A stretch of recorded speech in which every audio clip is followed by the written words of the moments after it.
Hello, I'm Dr. Paul Cleveland and with Boundary Stone. Today I'd like to talk to you a little bit about the progressive movement. Now the progressive movement was really, they had embraced many of the ideas embedded in socialism and were aiming to bring progress, as they termed it, to the United States. And one of the biggest impediments to engaging in this activity was the Constitution itself. And so they had to redirect it. They had to say, well, you know, the Constitution was meant to be a living, breathing document.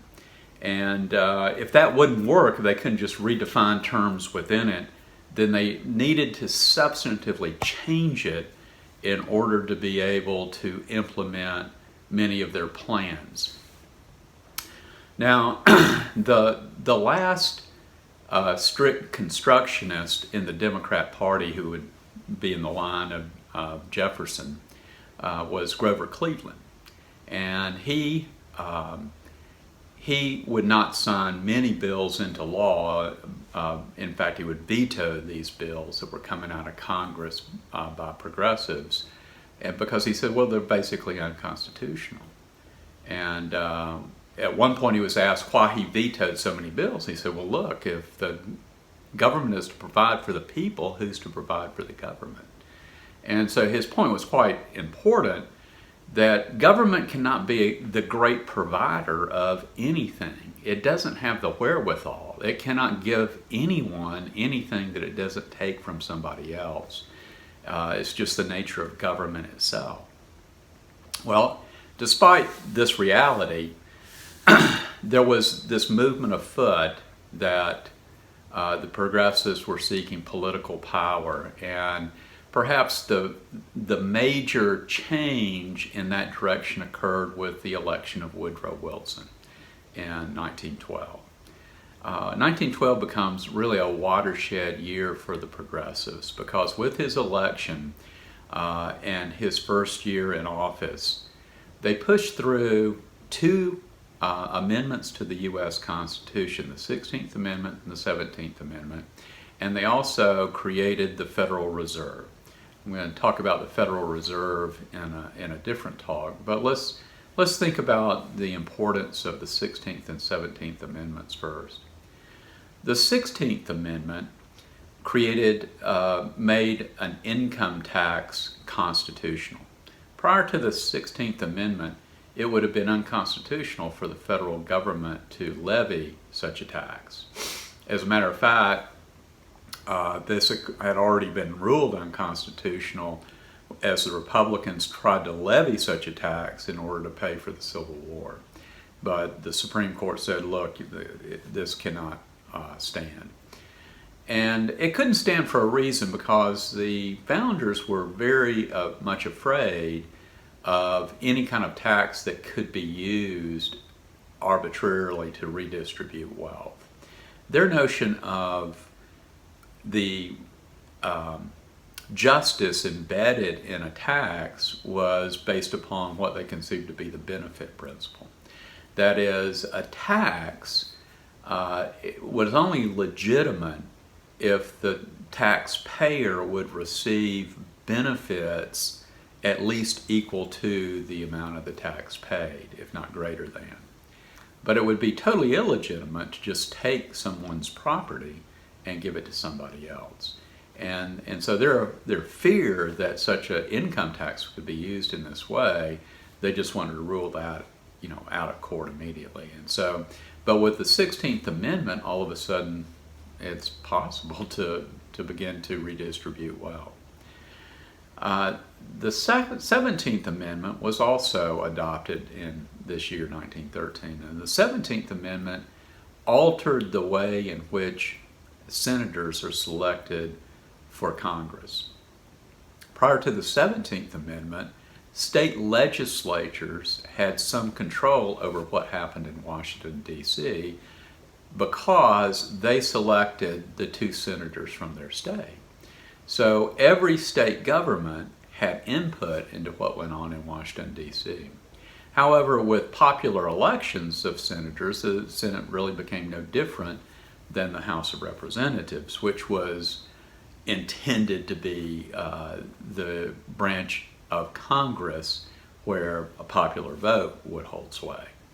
And so this radically altered the very nature of federal government itself, because now what was happening is that the federal government was cut loose from any state legislature constraints upon it.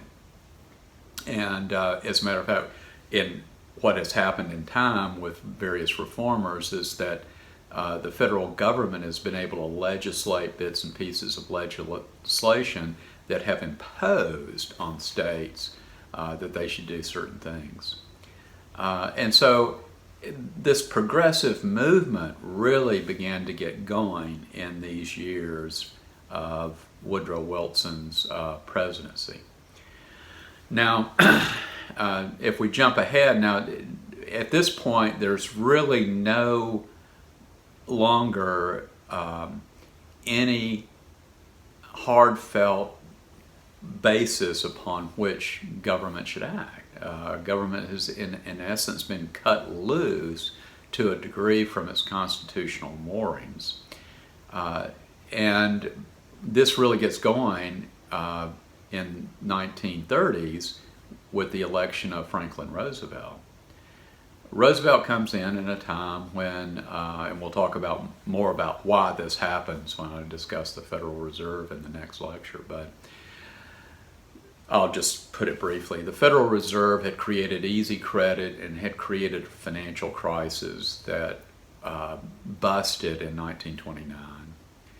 The Hoover administration at the time doubled down on the crisis with public works projects of government and went about spending money we didn't have.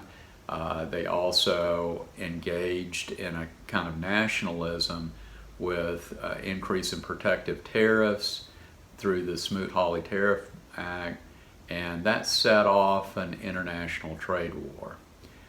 This international trade war had ramifications, and it led to the rise of Hitler in Germany and other nationalistic enterprises. Now, in this case, when we're having an ongoing recession, Roosevelt runs for the office and defeats Hoover, and he becomes President of the United States. Well, he quickly begins all manner of reformist, progressive legislation that is moving the federal government more and more into controlling things that it never had been involved in before.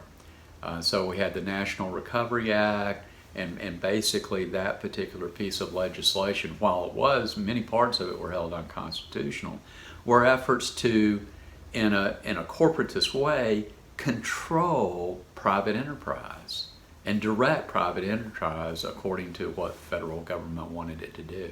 Very much in style of the fascism of the day in other nations. And so that was very unsettling.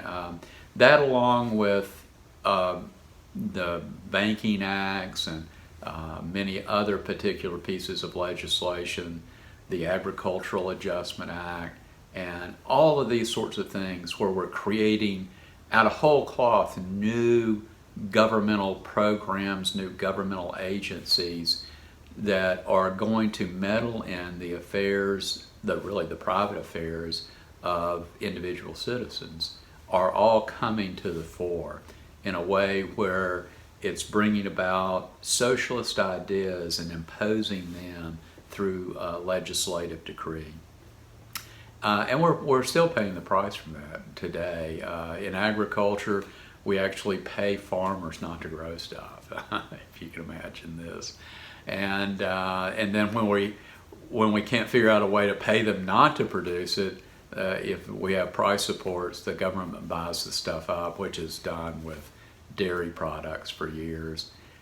And it's a mess. It's just very costly and very destructive of the economy. So and it's undercutting, more and more it's undercutting any constitutional restraints whatsoever in our nation. Well, I hope this is helpful to understand a bit about where we are and about how we got here. I'll talk to you again next time.